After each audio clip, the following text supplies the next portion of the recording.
Eu não sei se vocês sabem que no meio protestante eles seguem uma teoria chamada teoria simbólica da ceia. E no documento que eu tinha que subscrever como pastor, fala assim claramente: a ceia do Senhor é de natureza simbólica. Então eles acreditam que a ceia do Senhor é um símbolo, não é uma coisa assim real, não é a carne e o sangue de Jesus e tal, que o pão se transforma na carne, né, espiritualmente, que nós comemos o Senhor Jesus, como ele disse que você tem que comer a sua carne e o seu sangue e beber o seu sangue, né? Eles acreditam na teoria da ceia simbólica. E aí, nos meus estudos, eu descobri que essa teoria não foi criada durante mais de 1500 anos. Ela foi, na verdade, uma teoria fabricada, inventada por um cidadão chamado Zwinglio no século XVI. Ele criou essa teoria, porque o Zwinglio fez uma tradução do Novo Testamento dizendo assim: este pão representa o meu corpo. Foi uma tradução tão absurda que o próprio Lutero criticou. Lutero falou assim: pera aí, Zwinglio, isso aqui, isto é o meu corpo, não pode ser traduzido como isto representa o meu corpo. Você é maluco? Então foi criticado pelo próprio Lutero.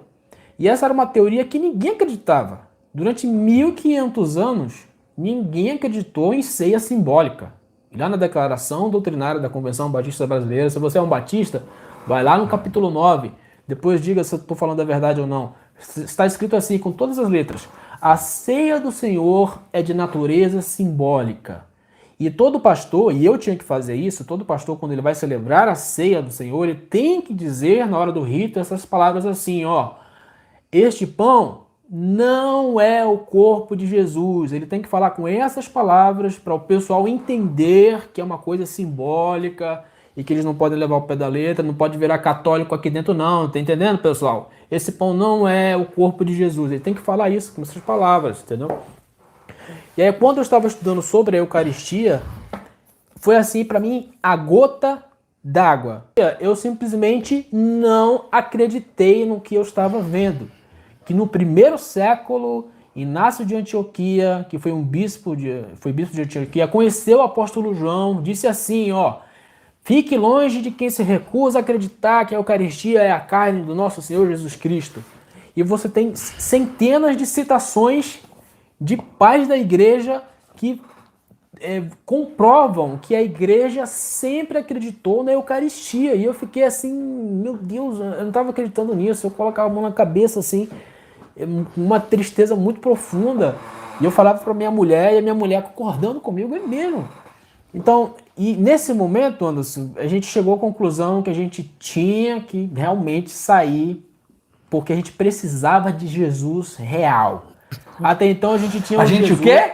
precisava do Jesus real. Vocês estão escutando isso, gente? É a presença real de Jesus na Eucaristia. Eu, como protestante, eu tinha o Jesus abstrato, o Jesus da mente, o Jesus da memória, da recordação, mas o Jesus real não tinha, só poderia ter isso na Eucaristia. Quando o Senhor Jesus celebra a Santa Ceia, né, a última ceia, lembre-se que quando Judas come o pão, o que entra dentro de Judas? O demônio. O demônio. E o que entra dentro dos discípulos? Jesus. Jesus entra dentro dos discípulos. Porque se o demônio não entrasse dentro de Judas, então quem que entraria dentro dos discípulos? Então o demônio entra dentro de Judas e Cristo entra dentro dos discípulos. Então não é uma coisa simbólica, é uma coisa real, que realmente acontece. Você come realmente a carne de Jesus e Cristo entra dentro de você. Assim como o demônio entrou em Judas e pode entrar dentro de você também. Então, não é uma coisa simbólica. Porque o protestante pensa que é só uma refeição. É como assim, pega uma xícara de café, um pãozinho, um queijinho. Vamos lá, pessoal. Aqui a gente está lembrando a morte de Jesus, né? Então, com todo respeito. É só uma refeição. E eu tinha que falar isso também. Lembro de uma vez que eu falei isso na ceia. Isso aqui, pessoal, é uma refeição, é uma comemoração da morte de Jesus. Isso é uma noção de ceia do Senhor completamente antibíblica. E eu lembro, Anderson, que uma vez eu estava indo para a igreja, nesse momento da minha conversão com a minha esposa, e eu ia celebrar a ceia do Senhor naquele dia, aqui na Zona Sul de São Paulo. E a minha esposa falou assim, eu já estava estudando esse negócio de Eucaristia, já estava até convencido sobre isso. E a minha esposa falou assim, Pablo, eu acho que essa vai ser a última ceia que você vai celebrar. E eu falei assim, se for para celebrar mentira, que seja a última. E de fato foi a última. E não me arrependo. Porque para chegar diante do povo de Deus e dizer assim, este pão não é o corpo de Jesus, isso aí eu não faço nunca mais. E me arrependo de todas as vezes que tive que fazer isso. Me arrependo. Então o Jesus real nós temos na Eucaristia. Quando o apóstolo Paulo fala em Coríntios do altar dos demônios e do altar de Deus, você percebe que ele tem uma linguagem de sacrifício. Ou você vai sacrificar os demônios no altar dos demônios, ou você vai sacrificar Deus no altar de Deus. É uma linguagem sacrificial. Então não é uma coisa simbólica, é um sacrifício. E nos documentos do primeiro, segundo, terceiro século, nós temos documentos em que fica comprovado que os cristãos acreditavam que a Santa Ceia é um sacrifício incruento de pão e vinho, como o sacrifício de Melquisedeque. Jesus Cristo é sacerdote segundo a ordem de Melquisedeque. Portanto, Jesus Cristo, na pessoa do sacerdote, oferece o santo sacrifício da Eucaristia como pão e vinho. Ele se oferece como pão e vinho. Não é uma coisa simbólica, é uma coisa real, é um sacrifício de fato. Por isso que o sacerdote oferece sacrifício. Então eu estudei essas coisas e para mim assim, quando foi assim, cara, não, aí eu tenho que assinar embaixo, bater o martelo. E aí foi a semana, Anderson, que aí a gente conversou e a gente teve que conversar com o nosso pastor, né? Ter um diálogo com o nosso pastor. Ele ficou muito triste, mas infelizmente teve que nos excluir da igreja. Mas esse ponto da Eucaristia para mim foi assim, isso para mim é inegociável. Eu entendi por que eu não sentia vontade de ir para a igreja protestante. Lembra que eu falei que eu não sentia vontade por causa da pandemia? Mas tem que ir mesmo, aí eu preferia ficar em casa. Por que ir para a igreja? Não tinha um fundamento para ir para a igreja. E aí eu caí no movimento dos desigrejados, lembra que eu falei disso? Sim, aí, claro, com certeza. Quando eu virei católico, eu entendi por quê. Porque não tem Eucaristia. Porque não tem um Jesus real.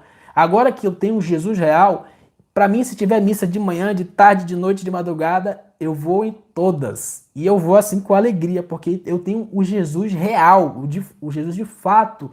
Porque quando você vai numa igreja protestante, você canta, você faz uma oração, você ouve uma pregação, você estuda a Escritura, mas você não tem o Jesus real, o Jesus palpável, tangível, de fato, o Jesus, o Santíssimo Sacramento. E eu lembro que eu ouvi uma pregação do meu pastor, meu antigo pastor, que me deixou assim muito triste, muito preocupado, e foi nessa época da conversão que esse foi um ponto que foi um dos pontos que eu coloquei nesse maquinário que me ajudaram realmente a sair da igreja protestante. Meu pastor, ele pregou em Atos 2 sobre as práticas da igreja primitiva que eram mais assim centrais. E aí ele mencionou, né, a caridade, ele mencionou a pregação apostólica, ele mencionou a doutrina dos apóstolos em Atos 2, mas presta atenção nisso aqui, ó. Ele não mencionou nenhuma vez a comunhão, o partir do pão. Sendo que lá em Atos 2, depois você confira Atos 2, 42 em diante, você vê que o apóstolo ali, ele menciona, acho que 2 ou 3 vezes o partir do pão. Ele fala assim, ó, a comunidade primitiva tinha a doutrina dos apóstolos, eles tinham caridade e eles partiam o pão, ou seja, eles tinham Eucaristia. Aí depois fala de novo, eles eram caridosos, tá? Eles faziam isso, faziam aquilo, e eles partiam o pão, eles tinham Eucaristia. Mas aí o meu amigo, meu pastor, quando ele fez essa exposição, não sei porquê, ele esqueceu dessa parte do partir do pão, e eu não sabia por que ele tinha esquecido isso. Depois que eu fui estudar, eu entendi que na igreja primitiva a Eucaristia era a coisa central. E para o protestante não é. Para o protestante nem tem Eucaristia. Mas na igreja Eucaristia, a pregação era secundária, o ensino era secundário, tinha, mas era secundário. Mas a coisa central, principal, o povo se reunia para o partir do pão, para fazer o santo sacrifício da Eucaristia. E tinha santos, como Santa Gertrudes, que dizia, Pablo, que para fazer uma comunhão, ela atravessaria um mar de fogo. Teve santos na igreja que quando comungava, por exemplo, São Pedro de Alcântara, que é o padroeiro do Brasil, ele tinha que pular dentro de um tanque de água gelada porque o corpo dele ficava incendiado por causa do amor de nosso Senhor Jesus Cristo. A Santa Teresinha do Menino Jesus dizia que se as pessoas soubessem o que é a missa, porque olha que coisa interessante, né? A missa é a atualização do Calvário. Você é transportado para aquele momento glorioso da paixão de Cristo. Só que na morte de Jesus, na cruz, não teve refeição. A Eucaristia, nós temos uma refeição. E o que nós comemos? É corpo, sangue, alma e divindade. E aí a gente escuta um ex-protestante dizendo que vai na missa todos os dias, que comunga todo dia. que é o desejo da alma dele, porque essa verdade lhe foi negada. Então agora que ele tem essa verdade, eu quero corresponder a esta graça, eu quero estar perto de Jesus, porque durante anos da minha vida eu comi pão de padaria, eu bebi suco de uva. Hoje em dia não, é meu Deus que se entrega para mim no altar. Como não corresponder a essa graça? Tem pessoas que Jesus entra na boca dela, a Eucaristia, mas ela não comunga espiritualmente, porque não tem vida de oração, porque não tem preparo, porque não tem amor. Ontem eu fui na igreja, depois da comunhão, Pablo, eu fiquei olhando aquele pessoal conversando, aquela gritaria na igreja. Meu, a minha vontade era gritar, falar, me deixa rezar, vocês estão com Jesus dentro de você, pelo amor de Deus. E aí a gente imagina tantos protestantes comendo pão de padaria e os católicos se comportando como se fosse protestante. Por quê? Porque eles comungaram um Deus vivo e estava parecendo que estava com pão normal. Eu poderia ficar sem outras coisas, Anderson, mas sem a Eucaristia não dá. Você ficar sem o Jesus Cristo real é impossível. Ah, não, mas eu queria de outro jeito porque eu sou protestante, eu não sou católico, mas você vai contestar um cara que é do primeiro século? Um cara que é do segundo século, um cara que é do primeiro século, que conheceu o apóstolo João? Você é mais sábio que um cara que conheceu o apóstolo João? Eu não sou. Pablo, não sou. Você é mais sábio que Santo Agostinho, que disse... não é pecado adorar o Santíssimo Sacramento. É pecado não adorar o Santíssimo Sacramento. Você é mais sábio que Santo Agostinho? Eu não sou. Talvez você seja, eu não sou. Então eu tive que dar o braço a torcer. Entendeu? Eu tive que dar o braço a torcer e dizer que, de fato, a Eucaristia é a fé da igreja durante os 2000 anos que a igreja está aqui nessa terra e não pode ser diferente. Não pode. Não, mas eu creio assim. Não. Pode crer de qualquer jeito que você quiser. Mas a fé da igreja é a mesma do primeiro século. E eu tive que dar o braço a torcer e, não tem o que fazer. Os escritos iniciais do cristianismo. Aquela igreja de ouro que tantos cantam e celebram, né? Que era a igreja dos pais, dessa patrística. Eu comecei a ler os textos desses pais da igreja. E aí...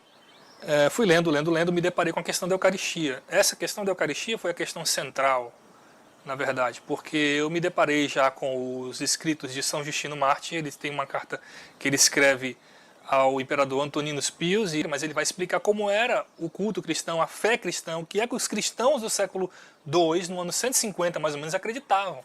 Então ele diz, escrevendo para o imperador, este alimento se chama entre nós Eucaristia. De fato não tomamos como pão comum ou bebida ordinária, que era o que eu fazia quando eu era evangélico.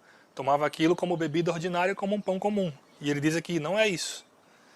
Mas da maneira como Jesus Cristo, nosso Salvador, feito carne por força do verbo de Deus, teve carne e sangue por nossa salvação, assim nos ensinou que, por virtude da oração ao verbo que procede de Deus, o alimento sobre o qual foi dita a ação de graças é a carne e o sangue daquele mesmo Jesus encarnado. Né? Então, meu amigo, eu falei, diante disso aqui, não há como negar. Né? A igreja acredita que o pão se torna carne, que o vinho se torna sangue, desde o começo. Desde o começo. Né? Então essa é uma crença apostólica. E para mim isso foi uma coisa muito grave, porque não é mais pão, não é mais vinho. É o corpo daquele a quem, na igreja evangélica, eu aprendi a amar, que é Jesus Cristo. É o corpo dele e é seu sangue. Deus quer se unir a nós. E é por isso que nós comemos e bebemos o corpo e o sangue de Cristo. Então aquilo para mim foi uma coisa imensurável, eu não tinha como medir aquilo. Né? Foi um impacto muito grande que eu tive quando eu descobri que meu Jesus estava se fazendo corpo e sangue de novo e que queria ter uma união mística comigo mais uma vez. Para que eu pudesse alcançar, assim, era Deus me dando degraus para que eu pudesse alcançar o céu. Né? E eu aprendi lá na igreja evangélica a amar Jesus e eu aprendi a querer mais intimidade com Deus e não há nada mais íntimo.